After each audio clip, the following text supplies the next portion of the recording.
다 함께 일어나셔서 찬송가 96장을 부르시겠습니다.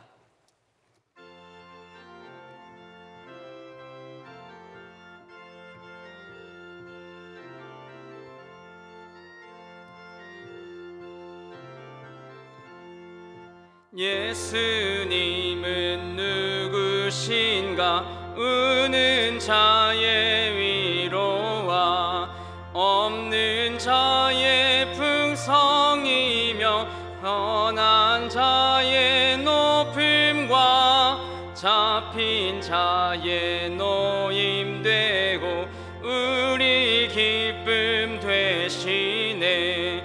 예수님은 누구신가?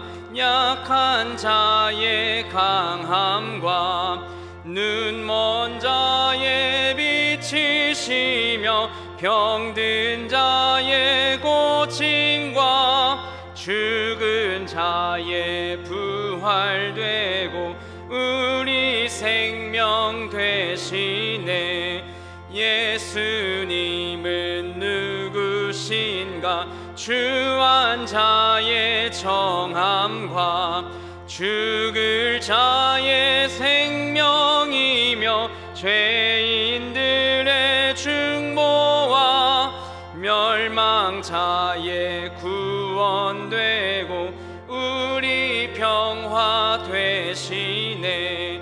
예수님은 누구신가? 온 교회의 머리와 온 세상의 구주시며 모든 왕의 왕이요 심판하실 주님 되고 우리 영광 되시네. 너희는 여호와 우리 하나님을 높이고 그 성산에서 예배할지어다. 여호와 우리 하나님은 거룩하심이로다.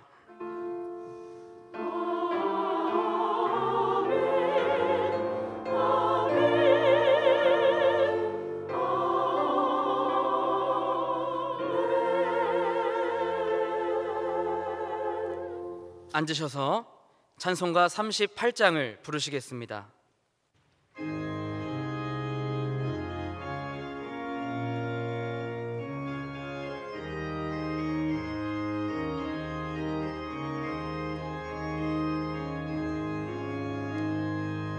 예수 우리 왕이여 이곳에 오셔서 우리가 왕께 드리는 영광을 받아 주소서. 우리는 주님의 백성, 주님은 우리 왕이라. 왕이신 예수님 오셔서 좌정하사 다스리소서. 예수 우리 주시여 이곳에 오셔서 우리가 주께 드리는 찬양을 받아 주소서. 우리는 주님의 종들, 주님은 우리 주시라. 주 되신 예수님 오셔서 이 찬양을 받아 주소서. 이 시간 예배를 위하여 유혜영 집사님께서 기도하시겠습니다. 사랑이 풍성하신 하나님, 하나님의 은혜와 긍휼을 입은 주의 백성들이 주께 엎드려 경배를 드립니다. 일주일 동안 세상 무엇과도 바꿀 수 없이 주님을 사랑하였지만 그래도 지은 죄 많이 있습니다. 예수님의 보혈의 피로 깨끗게 하여 주시옵소서. 세상에서 고단하고 병들고 어지러웠던 마음을 이 시간 고요하게 마음을 추스리고 주님을 기다립니다. 성령께서 임재하여 주시옵시고 은혜의 단비를 내려주소서. 이순올로 목사님의 일평생의 헌신을 받으신 하나님, 영원토록 영광 받아 주시옵소서. 훌륭하신 담임 목사님의 목회 비전에 우리는 부족하지만 하나님께서 지혜의 영을 부어주시어 잘 따라가서 국제 정세에 잘 맞추는 우리 천안 중앙교회 성도들 되게 하옵소서. 이 시간 사랑하는 서민기 전도사님께서 말씀 선포하십니다. 주의 말씀에 순복하여 모든 직분, 모든 은사 다 내려놓고 고요한 중에 주의 말씀 듣게 하옵소서. 불철주야 기도로 헌신하시고 계시는 부교역자님들께 한량없는 은혜와 능력 부어 주시옵소서. 하나님의 말씀으로 잘 양육되어진 우리 천안중앙교회의 믿음의 병기들, 말세가 다가올수록 더욱 빛나고 더욱 예수님의 향기를 세계 만방에 퍼쳐서 죽어가는 영혼 구원에 쓰여지는 비밀 병기가 되게 하소서. 미얀마의 잔혹한 실상에 하나님께서 개입하심이 속히 임하시길 간절히 기도합니다. 오영환 선교사님과 오세미 선교사님의 안전을 맡기오며 가족들과 모든 주의 사역자들에게 같은 보호하심을 기다립니다. 헌신의 표본인 대원 여전도회 성가 대원들로 구성된 향기로운 찬양을 흠양하시오며 대원들에게 은총을 크게 부어 주시옵소서.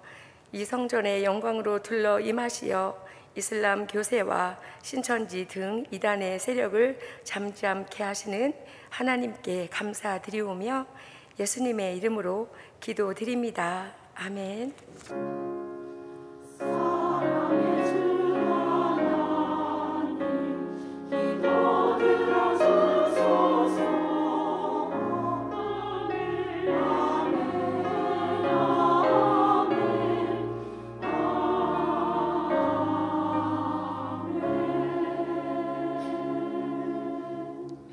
찬송가 287장을 부르시겠습니다.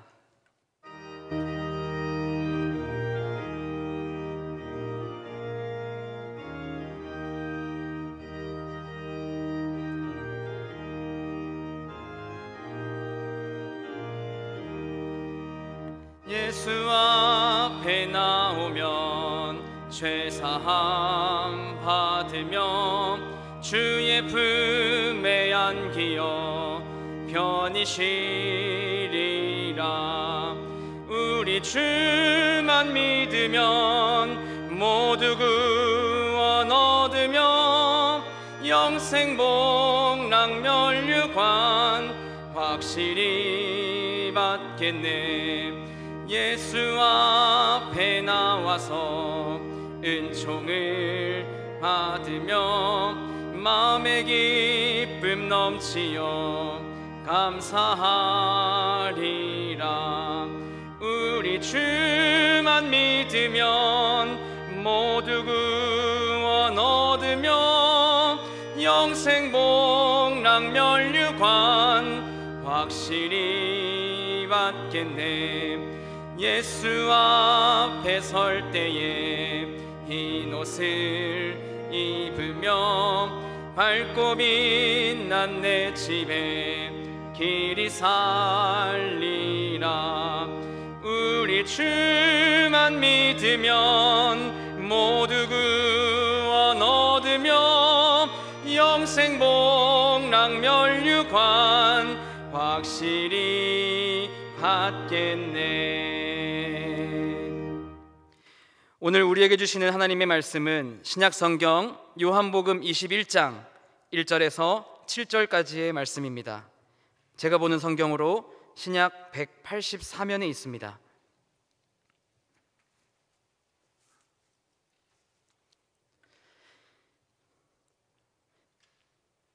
요한복음 21장 1절부터 7절까지의 말씀을 한 절씩 교독하고 마지막 절은 합독하겠습니다. 그 후에 예수께서 디베랴 호수에서 또 제자들에게 자기를 나타내셨으니 나타내신 일은 이러하니라.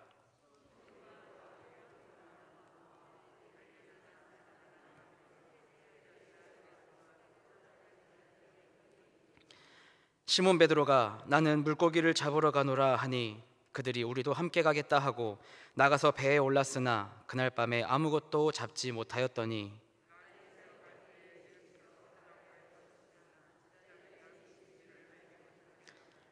예수께서 이르시되 얘들아 너희에게 고기가 있느냐 대답하되 없나이다.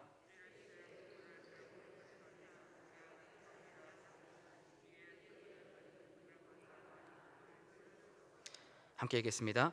예수께서 사랑하시는 그 제자가 베드로에게 이르되 주님이시라 하니 시몬 베드로가 벗고 있다가 주님이라 하는 말을 듣고 겉옷을 두른 후에 바다로 뛰어내리더라. 아멘. 여전도의 찬양대에 찬양이 있겠습니다.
아멘.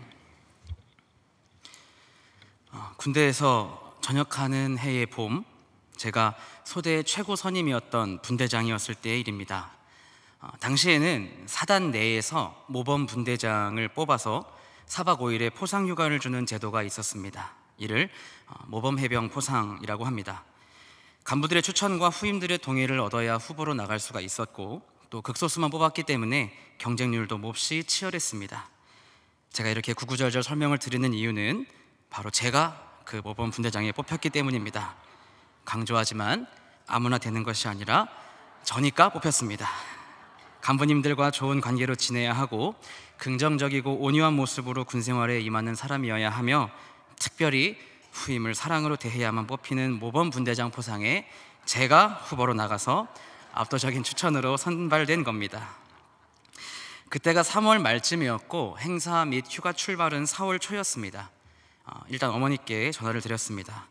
엄마, 저 모범 분대장 포상 받아서 4월 초에 휴가 나갈 것 같아요. 역시 우리 아들이구나. 그래, 엄마가 비행기표 예약해 놓을게. 그리고 좋은 호텔 뷔페 티켓이 있었는데 잘 됐다. 너 나오면 같이 가자. 저는 아주 신이 났습니다. 뷔페를 정말 좋아하거든요. 그래서 친구들에게도 연락을 돌렸는데 한 친구가 저에게 솔깃한 제안을 했습니다. 민기야, 너 저녁 얼마 안 남았지? 너 휴가 나오면 여자친구 소개시켜 줄게. 안 그래도 나 여자친구랑 벚꽃놀이 가기로 했는데 그때 소개해줄 친구 데려올 테니까 넷이서 같이 가자. 어때? 저는 정말 좋은 친구를 뒀습니다. 당연히 오케이였습니다. 어떻게 이렇게 좋은 일만 생길 수 있을까요? 모범 분대장 포상이라는 명예로운 휴가도 나가게 되고, 휴가 나가면 엄마랑 좋은 호텔에서 밥도 먹을 수 있고, 더 나아가서 여자친구도 소개받고 벚꽃놀이도 갈 수 있다니, 봄이 왔구나 싶었습니다. 따스한 봄바람이 살랑살랑 제 마음을 가득 채우는 것을 느꼈습니다. 그해 봄은 정말 아름다운 봄이었습니다. 하지만 여기서 이야기가 끝나면 재미가 없습니다. 휴가 나가기 일주일 전 저희 소대에서 구타 사건이 발생했습니다. 사실 구타는 매번 있었지만 이번엔 일이 커진 겁니다. 소대에 처음 들어온 신병의 친척이 같은 부대에서 높은 계급이셨는데 그걸 모르고 밑에 후임들끼리 교육을 하다가 때리게 되었고, 바로 친척에게 고발하여 일이 커진 겁니다. 때린 후임은 군 영창에 가게 되었고, 저희 소대는 해체, 혹은 폭파라고도 했는데 해체 위기였습니다. 당시 구타 문제가 생긴 소대는 다른 부대로 뿔뿔이 흩어지게 만드는 제도가 막 생겼던 터라 저희 소대도 곧 폭파, 해체될 예정이었습니다. 그런데 그때 중대장님이 저를 다급하게 부르시더니 이런 얘기를 하셨습니다. 민기야, 소대 해체를 막을 수 있는 방법이 딱 한 가지가 있다. 그게 뭡니까? 그 높은 분들께 가서 분대장 포상 안 받을 테니까 소대원들을 흩지 말아달라고 하면 100% 성공할 거다. 어차피 조용히 묻어가고 싶을 테니까. 그렇지만 네 선택이야. 휴가를 나갈지 아니면 소대를 지킬지. 어떻게 할래? 여러분, 제가 어떤 선택을 했을 것 같습니까? 휴가를 나갔을까요? 아니면 휴가를 반납하고 소대를 지켰을까요? 휴가 나갔다고요? 저는 그렇게 멋없는 사람이 아닙니다. 저는 분대장으로서 책임을 느껴 포상을 받지 않을 테니 소대를 해체시키지 말아달라고 연대장님께 억지로 읍소했습니다. 결과는 예상했던 대로입니다. 아무 일 없던 듯이 모든 일은 조용히 마무리되었습니다. 소대는 해체되지 않았고 소대원들은 헤어지지 않아도 되었습니다. 하지만 문제는 저는 봄을 잃어버렸습니다. 명예롭게 휴가 나가서 사회의 봄을 느끼고 싶었는데, 엄마랑 고급 호텔 가서 뷔페 먹고 싶었는데, 여자친구 소개받아서 벚꽃놀이 가고 싶었는데 다 허무한 꿈이 되었습니다. 본래 휴가를 떠났어야 했던 그날, 허탈한 마음으로 내무실에 앉아서 바깥에 흩날리는 벚꽃을 아무 말 없이 바라보았습니다. 후임들은 제 눈치를 살피며 아무도 가까이 오지 않았습니다. 그해 이맘 분명 봄이 온 것 같았는데 봄이 오지 않은 것 같았습니다. 봄은 왔는데 봄 같지가 않았습니다. 오늘 설교 제목인 춘래 불사추는 그런 뜻입니다. 봄은 왔으나 봄이 온 것 같지 않다. 이 말은 봄이 왔지만 봄 같지 않게 추운 날씨가 계속 이어진다는 뜻으로 쓰이기도 하고, 혹은 더 나아가서 계절은 좋은 시절이 왔지만 아직도 상황 또는 마음은 겨울이라는 의미까지도 확대되어 쓰이기도 합니다. 근래 상황과 참 어울리는 말이 아닐까 싶습니다. 작년 초부터 시작된 코로나19의 팬데믹은 좀처럼 나아질 기미가 사실은 보이지 않습니다. 벌써 1년하고도 몇 개월이 지났습니다. 처음 코로나 감염이 확산되자 모두가 극도로 긴장하였던 때가 엊그제 같은데, 이젠 오히려 이 팬데믹이 일상이 되었습니다. 백신이 보급되는 과정이긴 하나 여전히 바이러스는 활발히 움직이고 있고 감염의 두려움에서 쉽사리 벗어나지 못하고 있는 게 작금의 현실입니다. 이제 정말 꽃샘추위도 느끼지 못할 만큼의 완연한 봄이 되었지만 이게 정말 봄이 오기 맞는지 싶을 정도로 현 상황은 그렇게 화창하지 않습니다. 장기화된 코로나 사태는 우리의 몸과 마음을 무기력하게 만들었습니다. 처음에는 으쌰으쌰 함께 힘을 모아서 얼른 이 사태를 극복하고 일상을 회복하기를 소망하는 희망찬 분위기가 나름 감돌았었지만 이제는 조금 식어버린 듯합니다. 하루에 500여 명 정도 확진자가 계속해서 나옴에도 별다른 감흥이 없습니다. 축 처지고 가라앉은 분위기는 이제 일상입니다. 이전으로 돌아갈 수 있을까 근심하던 것이 이제는 이전으로 돌아가면 어떻게 되는 거지 하는 근심으로 바뀌었습니다. 끝이 보이지 않는 팬데믹에 나도 모르게 적응하여 익숙해진 겁니다. 이처럼 봄은 왔지만 봄의 화사한 감성보단 무기력한 감성이 일상이 된 현실을 우리는 살아가고 있습니다. 그런데 더 심각한 문제가 있습니다. 몸과 마음이 지쳐가니 개인마다 영적으로 더 가라앉아가는 것입니다.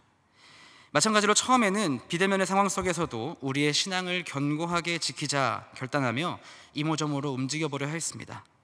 그러나 상황이 장기화되면서 이젠 갱신과 회복의 노력보다는 현 상황에 익숙해져서 점점 굳어가고 있습니다. 아무래도 성전을 마음대로 드나들기가 조심스러워서 교제의 모임과 대면 회의 등이 어려워져서 그리고 현장에서 누릴 수 있는 다양한 행사들이 막혀버려서 등의 이유로 개개인의 신앙이 무기력해지고 정적이며 수동적인 모습이 되어가고 있습니다.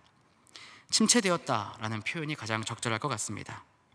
교회 마당 곳곳에는 봄이 왔음을 알리는 아름다운 자연의 향취가 뿜어져 나오고 있지만 우리의 신앙의 모습은 여전히 추운 겨울을 보내고 있는 것처럼 꽁꽁 싸매어져 있습니다. 지금 우리에게 필요한 것은 개인 신앙의 중간 점검입니다. 봄이 왔지만 봄을 누릴 수 없다면 그 얼마나 허무한 일입니까? 다시 한번 우리 신앙의 봄을 회복하기 위해 이미 익숙해져 버린 현 상황에서 우리 믿음의 모습들을 돌아보고 점검하며 새롭게 갱신하려는 노력이 필요합니다. 오늘의 말씀 속에서 이미 바뀌어 익숙해진 상황에서도 다시금 믿음의 회복과 새로움을 누릴 수 있는 방법들을 찾아보고 우리 신앙에 적극적으로 적용해보는 시간을 갖겠습니다. 본문을 이해하기 위해서 먼저 현재까지의 진행 상황을 파악해야 합니다. 얼마 전만 해도 예수님과 함께 동고동락하며 지냈는데 요 며칠 사이에 제자들은 너무나 혼란스러운 시간들을 겪었습니다. 3년 동안 쫓았던 스승님이 로마에 붙잡혀 온갖 수치와 조롱 그리고 모진 순환을 당하시고 십자가에 못 박히시는 처형을 당하셨습니다. 이는 제자들에게는 몹시나 큰 충격이었을 겁니다. 설마 하나님의 아들께서 그토록 비참하게 돌아가시리라고는 생각조차 하지 못하였겠죠. 이후 제자들은 그 영향이 자신들에게까지 미칠까 두려워 숨어 지냈습니다. 모든 일은 불과 단 며칠간에 이루어진 일이었지만 제자들에게는 하루가 천년 같은 길고 고된 시간이었을 겁니다. 제자들은 차라리 죽는 것이 낫겠다 싶을 정도로 숨막히는 시간들을 보냈습니다. 여기서 우리는 제자들의 당시 상태가 어떤지를 잠시 공감해 볼 필요가 있습니다. 주석은 예수님의 부활과 제자들의 은닉의 시간차가 그렇게 길진 않았을 것이라고 말해줍니다마는 그럼에도 제자들에게는 충분히 괴로운 시간들이었을 겁니다. 삶의 목적과 소망을 잃어버린 시간이었을 겁니다. 어떤 이들에게는 인생을 잃어버린 것과 같이 느껴졌을지도 모릅니다. 일본 선교 전기를 다룬 소설 엔도 슈샤쿠의 침묵에 나오는 유명한 구절입니다. 인간은 이다지도 슬픈데 주여 저 바다는 너무나 파랗습니다. 여전히 하늘은 맑고 바다는 푸르렀습니다. 모든 것이 그대로 흘러갔습니다. 바뀐 것이라고는 제자들의 얼어붙은 마음뿐이었습니다. 본문 당시의 절기가 6월절 직후인 것을 생각해 볼 때 2021년 기준으로 본문상의 계절은 우리나라 달력으로 4월 중순 정도라고 합니다. 본래부터 온화한 기후의 나라였지만 아무튼 따뜻하고 포근한 봄을 보내고 있었습니다. 하지만 제자들에게는 그 봄이 봄과 같지 않았을 겁니다. 춘래 불사춘, 제자들은 지금 봄을 보내고 있으나 그 마음만큼은 아직도 추운 겨울을 보내고 있습니다. 그런데 그때 놀라운 일이 생겼습니다. 유대인들이 두려워서 문을 굳게 걸어 잠가 숨어 지내던 그들 앞에 부활하신 예수님께서 나타나신 겁니다. 얼이 빠진 그들에게 평안의 인사를 건네시고 이후에 사명을 당부하시며 성령을 선물로 주셨습니다. 부활하신 예수님을 만난 제자들은 마치 집단 최면에 걸린 듯한 알 수 없는 기분이 들었을 겁니다. 예수님은 분명 눈앞에서 고통 속에 죽으셨습니다. 그런데 예수님이 이젠 살아있는 몸으로 자신들 앞에 나타났으니 인간의 논리와 상식으로는 이 현상이 쉽게 이해되지 않았을 겁니다. 이후 도마가 집으로 돌아왔을 때 예수님은 비슷한 패턴으로 다시 나타나셨고 도마는 예수님을 보며 나의 주님이시오 나의 하나님이시니다 고백하였습니다. 이것이 두 번째 현현입니다. 부활하신 예수님 만난 이후에 제자들의 삶은 급속도로 바뀌었습니다. 소망이 생겼고 다시 일어날 힘을 얻었습니다. 두 번씩이나 대면한 예수님은 이제는 환각이나 최면이 아닌 실제임을 확신했습니다. 그들은 다시 잃어버린 봄을 찾은 느낌이 들었을 겁니다. 여기까지가 오늘 본문의 배경입니다. 부활하신 예수님을 만난 감동과 기쁨은 오늘 읽었던 본문의 제자들의 모습에서 잘 드러나고 있습니다.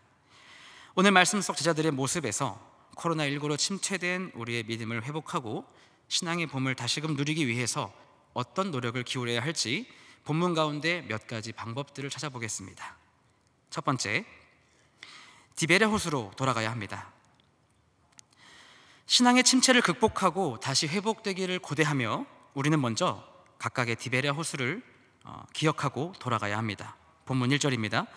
그 후에 예수께서 디베랴 호수에서 또 제자들에게 자기를 나타내셨으니 나타내신 일은 이러하니라.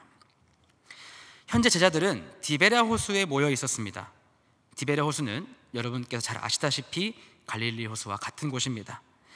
지명이 언급되었다는 것은 곧 본문의 배경이 바뀌었다는 뜻입니다. 20장에서 제자들이 모여있던 집은 예루살렘이었는데 본문은 갈릴리 지역이었습니다. 예루살렘에서 갈릴리까지는 약 120km, 우리로 치면 천안에서 전주까지 정도의 거리입니다. 제자들은 부활하신 예수님을 뵙고 나서 바로 길을 떠나 갈릴리 디베랴 호수로 간 것인데 왜 이렇게 갑작스럽게 장소를 옮길 것일까요? 일단 제자들이 이 시점에서 갈릴리로 이동해 온 것은 가장 핵심적인 이유는 마가복음 16장 7절에서 빈 무덤 앞에서 들은 천사의 말을 기억하였기 때문입니다. 가서 그 제자들과 베드로에게 이르기를 예수께서 너희보다 먼저 갈릴리로 가시나니 전에 너희에게 말씀하신 대로 너희를 거기서 배우리라 하라 하는지라. 그렇지만 그게 다가 아니었습니다. 3절에 베드로의 갑작스러운 행동을 보십시오. 시몬 베드로가 나는 물고기를 잡으러 가노라 하니 그들이 우리도 함께 가겠다 하고 나가서 배에 올랐으나 그날 밤에 아무것도 잡지 못하였더니. 장소를 옮긴 베드로는 물고기를 잡으러 간다고 선언합니다. 우리가 본문을 오해해서 읽으면 베드로가 마치 예수님이 이거 뭐고 다 포기하고 난 본래 생업인 물고기나 잡으러 가겠다라는 느낌으로 받아들일 수도 있지만 본문의 어조는 전혀 다른 느낌입니다. 그곳에서 굳이 베드로가 갑자기 물고기를 잡으러 가겠다 나간 이유는 그곳이 바로 이전에 예수님과 맨 처음 만났던 장소였기 때문입니다. 그것도 배 위에서 물고기를 잡을 때였습니다. 베드로는 그때를 회상하며 같은 장소, 같은 상황 속에서 다시 한번 부활하신 예수님을 만날 수 있을 것이라 확신하였습니다. 베드로에게 디베랴 호수는 예수님과의 첫 만남의 장소이자 다시 일어설 힘을 얻을 수 있는 장소였습니다. 여러분들에게도 각자마다 예수님과 처음 만났던 감격의 장소, 디베랴 호수가 다들 있으실 겁니다. 찬양으로, 말씀으로, 기도로, 예배로 각기 다양한 자리와 장소에서 예수님과의 첫 만남, 첫사랑의 추억이 있으실 겁니다. 혹시나 코로나19로 인해 믿음이 식어가고 신앙이 침체되었다 느끼신다면 다시 우리 예수님과의 첫 만남의 장소 디베랴 호수로 돌아가야 합니다. 기도의 자리, 찬양의 자리로 돌아가야 합니다. 다시 말씀 앞에 앉아야 합니다. 다시 현장과 영상으로 예배의 자리를 적극적으로 찾아야 합니다. 첫사랑이 그리워 그 사람과 함께 거닐었던 장소를 가는 것처럼 예수님과의 첫 만남의 강렬한 추억이 있는 그곳으로 돌아와야 합니다. 다시금 우리 신앙의 봄을 되찾기 위하여 제자들처럼 바삐 발걸음을 움직여야 합니다. 여러분의 디베랴 호수는 어디입니까? 베드로와 다른 제자들처럼 다시 그 장소로 돌아가 부활하신 예수님을 만나시고 믿음의 회복을 기대하시기 바랍니다. 회복뿐만 아니라 이전보다 더 성숙하여져서 팬데믹 가운데서도 신앙의 따뜻한 봄을 되찾아 누리는 여러분들이 다 되시기를 바랍니다. 둘째, 말씀을 기억해야 합니다. 베드로와 동료들이 밤에 배를 띄어 나갔습니다마는 3절에 기록되었듯이 그날 밤에 그들은 물고기를 단 한 마리도 잡지 못하였습니다. 사실 이것 자체가 말이 안 되는 일입니다. 그 시간대에 그 장소에서 물고기를 한 마리도 못 잡을 수가 없습니다. 허탈함과 의아함이 공존하던 그때 호숫가에 서 있는 한 사람을 발견합니다. 4절에 보시면 아시다시피 예수님이셨습니다. 날이 새어갈 때에 예수께서 바닷가에 서셨으나 제자들이 예수이신 줄 알지 못하는지라. 날이 새어갈 때, 즉 동이 터올 때 예수님은 호숫가에 서 계셨다고 합니다. 제자들은 아직 완전히 밝아지지 않은 미명에 누군가 서 있는 형체는 보였지만 완전히 알아보지는 못하였나 봅니다. 그 정체를 알 수 없는 인물이 배 위에 제자들에게 말을 건넵니다. 5절, 예수께서 이르시되 얘들아 너희에게 고기가 있느냐? 대답하되 없나이다. 여기서 예수님이 제자들을 얘들아 라고 부르신 것은 참 특이한 점입니다. 헬라어로 파이디아라 기록되어 있는데 문맥을 고려하여 직역하면 여보게들이라고 보는 편이 적절합니다. 그런데 예수님은 공생애 동안 단 한 번도 제자들을 그렇게 부르신 적이 없습니다. 종교개혁자 존 칼빈은 자신의 주석에서 예수님의 이러한 호칭은 스승과 제자 사이에서 명령하는 어투가 아니라 동등한 위치에서 다정하게 부를 때 쓰는 말이라고 주장하였습니다. 예수님은 앞으로 사명을 짊어지고 나가야 하는 제자들에게 어떻게 보면 존중과 사랑이 담긴 호칭을 사용하신 것이라 볼 수 있습니다. 제자들은 여전히 무태서 충고하는 이가 누구인지 파악하지 못하였습니다. 예수님은 계속해서 말씀을 이어나가십니다. 6절, 이르시되 그물을 배 오른편에 던지라 그리하면 잡으리라 하시니 이에 던졌더니 물고기가 많아 그물을 들 수 없더라. 이미 밤이 지나서 물고기를 잡을 타이밍도 아니었거니와 밤새 바다와 씨름한 제자들에게 다시 그물을 던질 여력이 없었습니다. 하지만 그때 그 누구도 불평하지 않고 그 누구도 의문을 품지 않고 바로 그물을 던졌습니다. 그랬더니 그물을 들어올릴 수도 없을 만큼의 어마어마한 양의 물고기가 잡혔습니다. 놀라운 일입니다. 그런데 여러분, 이 장면 어디서 많이 본 것 같지 않습니까? 그렇습니다. 예수님께서 처음 베드로를 부르셨을 때의 상황과 똑같은 장면이 연출된 겁니다. 베드로와 예수님의 그 감동의 첫 만남이 다시 실현되는 순간입니다. 여기서 우리는 제자들이 그물을 내릴 때 어떤 생각을 하며 내렸을지 상상해 볼 수 있습니다. 처음에 베드로를 부르신 사건의 구체적인 대화는 분명 모든 제자들끼리 서로 공유하여 알고 있었을 겁니다. 그런데 그때 상황과 똑같은 상황이 연출되자 제자들은 그때 예수님의 말씀을 기억하였고 호숫가에 서 있는 정체불명의 저 사람이 예수님이라 확신하게 됩니다. 밤새 지쳤었던 제자들이지만 상관없었습니다. 예수님의 말씀을 기억한 순간 다시 힘이 솟았습니다. 은혜 받았던 그 말씀을 다시 생생히 들었을 때 제자들의 마음은 이루 말할 수 없이 벅차 올랐을 겁니다. 밤새 바닷속에서 축 처져 있었던 그물과 같았던 제자들의 마음은 예수님의 말씀을 기억함으로 이제는 물고기가 가득 채워진 그물처럼 다시금 충만하게 채워졌습니다. 말씀이 떠올랐을 때 제자들의 마음은 살랑살랑한 봄바람이 가득 채워졌음을 느끼게 됩니다. 여러분에게도 각자의 신앙생활의 연수 속에서 기억에 남는 은혜의 말씀들이 있으실 겁니다. 경책과 훈계의 말씀일 수도 있고 사랑과 자비의 말씀일 수도 있고 위로와 회복의 말씀일 수도 있으며 도전과 용기의 말씀일 수도 있고 혹은 시련과 고통의 말씀일 수도 있습니다. 무엇이 되었든 각자에게 은혜가 되었던 말씀은 이후 삶 속에서 자주 기억되고 또 자주 회자되었을 겁니다. 침체된 신앙을 다시 회복시키기 위하여 우리는 그 말씀들을 다시 기억해야 하고 그 말씀대로 살았던 그때의 삶을 다시 살아내려 노력해야 합니다. 우리의 마음과 기억 속에 여전히 살아있는 그 말씀들이 우리의 무너진 신앙을 충분히 다시 일으킬 수 있습니다. 초등학교 2학년 때, 그러니까 제가 9살이었을 때 아주 큰일을 당할 뻔한 적이 있었습니다. 여름방학에 있었던 일인데 하루는 태권도를 가기 위해 너무 일찍 채비를 해서 나갔더니 아직 차량 운행이 돌기 한참 전이었던 겁니다. 차를 타는 장소는 집에서 그리 멀지 않았지만 인적도 드물고 외진 곳이라서 거기서 기다릴지 다시 집으로 갈지 망설이다가 결국 집에 다시 가서 조금 쉬다 나오기로 했습니다. 그런데 아까부터 신경 쓰였는데 어떤 할아버지가 저를 자꾸 쳐다보고 있었습니다. 집으로 가는데 조금씩 따라오시는 것 같길래 아는 분인가 싶어서 일단 안녕하세요 인사를 했더니 성큼성큼 다가오셔서 저를 껴안았습니다. 너무 놀라서 아무 말도 못하였는데 할아버지가 맛있는 거 사줄 테니까 같이 슈퍼에 가자는 겁니다. 전 당연히 따라갔습니다. 너무 어렸고 배도 고팠거든요. 진짜로 가까운 작은 슈퍼에서 군것질거리 몇 개를 사주셨길래 참 좋은 분이셨구나 싶었습니다. 그렇게 오물오물 먹다 보니 마음이 열렸습니다. 그때 할아버지와 잠깐 대화를 나누었습니다. 얘야, 맛있니? 네, 맛있어요.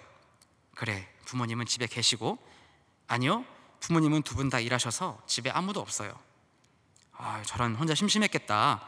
할아버지네 집에 갈래? 할아버지 집에 가면 먹을 것도 많고 너 좋아하는 장난감도 많다. 와, 진짜요? 그럼 DX 그레이트 다간 GX 화이어 제이더컴 맥스 로버트도 있어요? 할아버지는 잠시 움찔하셨지만 그럼 당연히 있지, 가자라고 저를 잡고 끌고 가려 하셨습니다. 그런데 그때부터 무언가 조금 이상했습니다. 슬슬 짜증을 내면서 망설이는 저를 힘으로 데려가려고 하는 겁니다. 그때 문득 어머니가 평소 저에게 일러주셨던 말씀이 떠올랐습니다.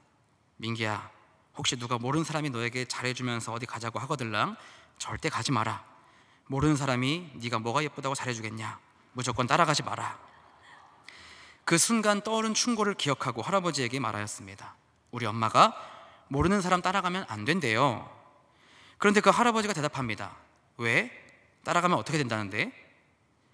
생각해보니 저는 거기까지는 듣지 못했던 것 같습니다. 그러네, 따라가면 어떻게 되는 거지? 그런데 이번엔 아버지가 떠올랐습니다. 지금은 잘 안 그러시는데 저희 아버지는 입이 굉장히 험하셨습니다. 신기하게 그때 갑자기 아버지가 평소 하셨던 말씀이 떠올랐습니다. 할아버지가 왜 따라가면 어떻게 된다는데? 라는 질문에 저는 아빠가 죽여버린대요 라고 대답을 했습니다. 할아버지는 그 말을 듣고 당황하시더니 슬슬 도망가셨습니다. 지금 생각해보면 정말 아찔한 순간이었지만 그 순간에 부모님의 말씀을 기억한 것이 저에겐 하나의 구원이었습니다. 사랑하는 여러분, 다시 한번 우리 안에 여전히 살아있는 그 은혜의 말씀들을 기억하시기 바랍니다. 하나님의 말씀은 살아있고 활력이 있어 우리의 영과 혼과 및 관절과 골수를 찔러 쪼갤 만큼 우리를 전인적으로 변화시키기에 충분한 능력이 있습니다.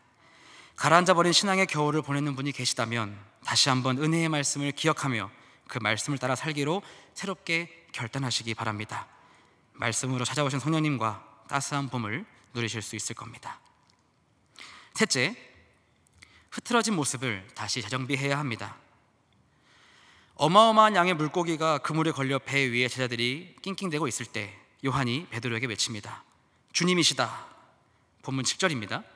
예수께서 사랑하시는 그 제자가 베드로에게 이르되 주님이시라 하니 시몬 베드로가 벗고 있다가 주님이라 하는 말을 듣고 겉옷을 두른 후에 바다로 뛰어내리더라. 요한의 외침에 베드로는 즉시 예수님을 뵙기 위해 그물을 내버려 두고 물에 뛰어듭니다. 당시 배가 무태에서 약 100m 정도 떨어져 있을 것으로 추정합니다. 베드로는 헤엄을 쳐서 무트로 나가려고 하였을 겁니다. 그런데 특이한 점은 베드로가 그냥 물에 뛰어든 것이 아니라 그가 겉옷을 두른 후에 뛰어들었다고 기록되어 있습니다. 이 부분이 중요합니다. 본문을 가볍게 스쳐 읽게 되면 베드로가 겉옷을 벗고 물에 뛰어들었다고 인지하는 게 일반적일 겁니다. 아무래도 바다로 첨벙 다이빙 하려면 옷을 벗고 들어가는 게 당연하기 때문이죠. 그렇지만 베드로는 겉옷을 벗은 게 아니라 겉옷을 다시 입고 물로 뛰어들었습니다. 당시 어부들은 주로 겉옷을 벗어 허리에 두르고 상반신은 맨몸인 채로 물고기를 잡는 게 통상적이었습니다.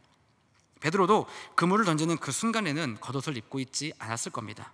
그런데 무태 계신 분이 예수님임을 깨닫고 나서 베드로는 얼른 옷을 입고 물속으로 뛰어들었습니다.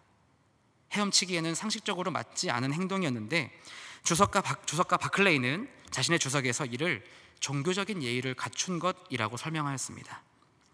유대법에 따르면 인사를 한다는 것은 종교적인 행위이며 그 종교적인 행위를 할 때는 반드시 옷을 단정히 입고 있어야 하고 베드로는 예수님께 인사를 드리기 위해 그 상황에서도 예를 갖춘 겁니다. 다시 만난 예수님 앞에 급한 와중에도 자신의 흐트러진 모습을 재정비하여 옷을 추스르고 뛰어든 것이죠. 재정비는 곧 회복의 첫걸음입니다. 흐트러진 것을 인지하고 다시 옷깃을 여민다면 그것이 바로 회복의 시작입니다. 혹여나 긴긴 코로나의 겨울로 인해 우리의 신앙이 비대면의 타성에 젖어서 무뎌지고 혹은 무너졌을 수도 있습니다. 우선순위가 바뀌고 믿음에 대한 의욕이 식었을 수도 있습니다. 그렇지만 그러한 흐트러짐을 인지하고 다시 추스른다면 충분히 회복될 수 있습니다.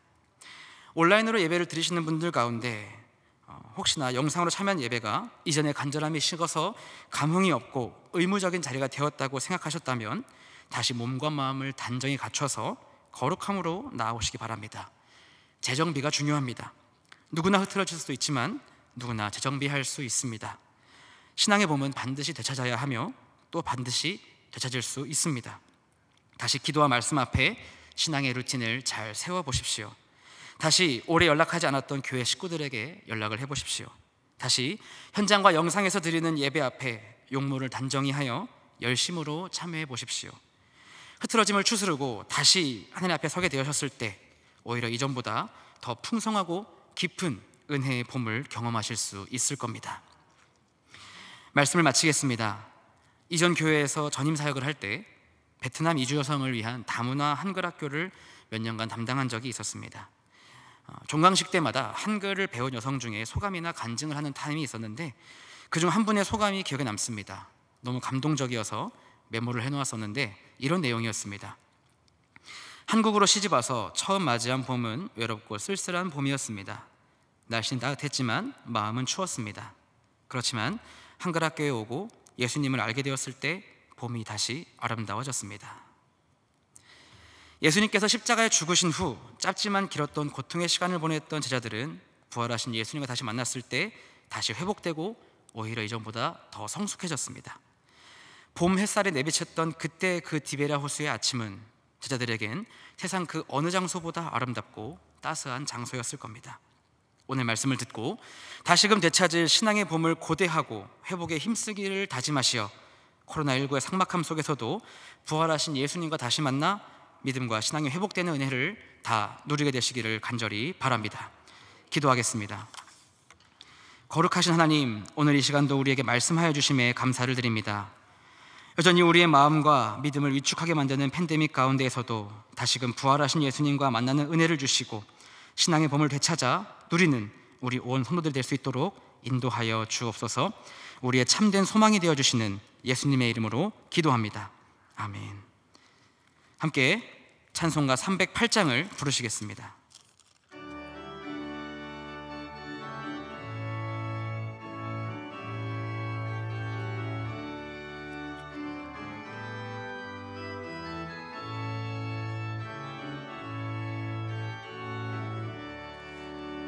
내 평생 살아온 길 뒤를 돌아보니 걸음마다 자욱마다 모두 죄뿐입니다. 우리 죄를 사하신 주의 은혜 크시니 골고다의 언덕길 주님 바라봅니다.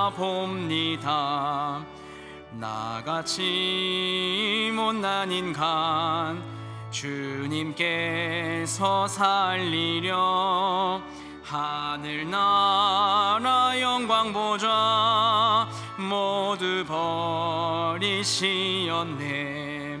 낮고 낮은 세상에 사람 형상 입으신 하나님의 큰 사랑 어디에다 견주리.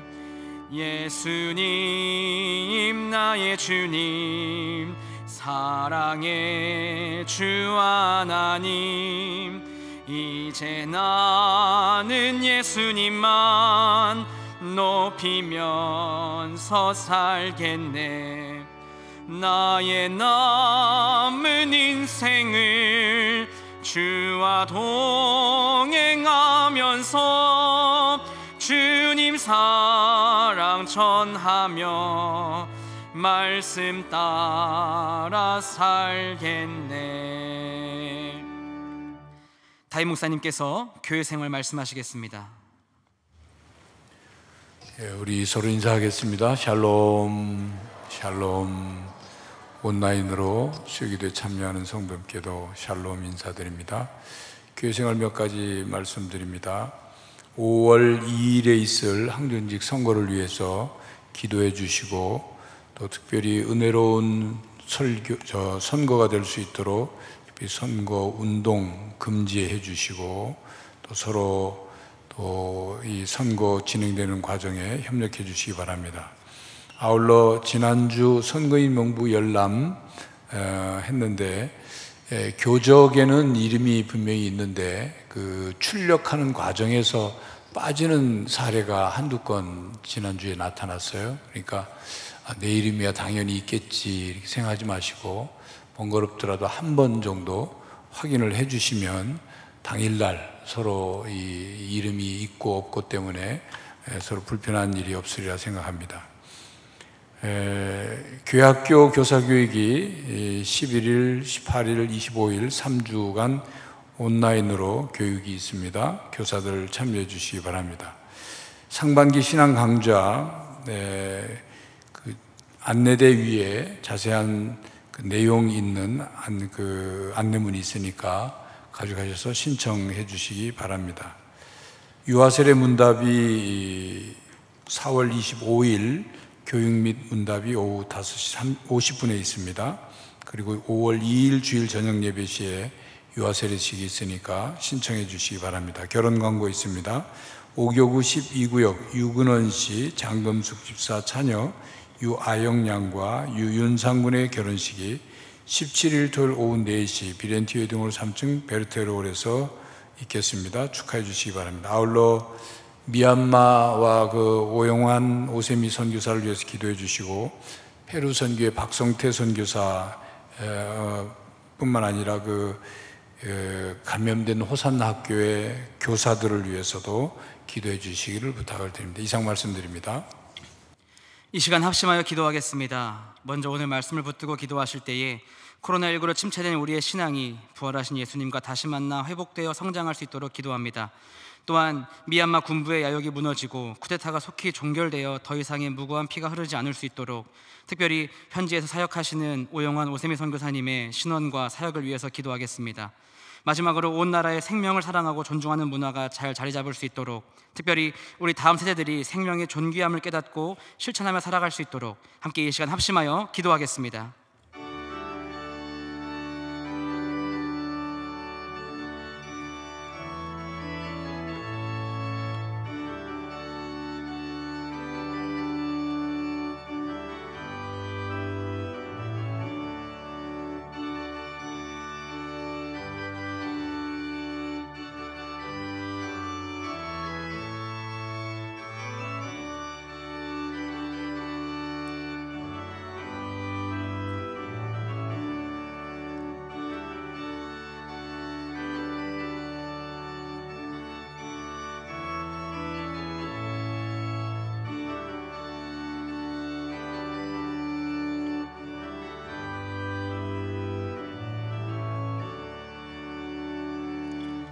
거룩하신 하나님, 오늘도 은혜로운 부르심으로 우리를 초청하여 주시고 말씀 주시며 은혜 주심에 감사를 드립니다.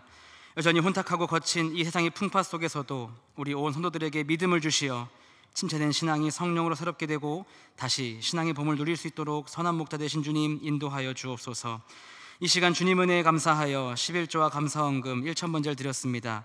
드려진 예물이 쓰이는 곳곳마다 간섭하여 주셔서 하나님 나라를 더욱 굳건히 세우는데 온전히 잘 쓰일 수 있도록 인도하여 주시고 특별히 드린 손길 위에 복을 더하여 주시며 약속하신 말씀대로 하늘의 신령한 복과 땅의 기름진 복으로 채워 주시옵소서. 교회 문턱을 나서며 다시 세상으로 나아가는 발걸음과 동행하여 주시고 매일의 삶이 때론 녹록치 않을지라도 주 예수와 동행하니 그 어디나 하늘나라의 힘을 기억하며 살아갈 수 있도록 우리에게 믿음과 용기를 더하여 주옵소서. 사망의 권세를 이기시고 부활하시어 모든 성도들의 소망과 빛이 되어주시는 예수님의 이름으로 기도합니다. 아멘.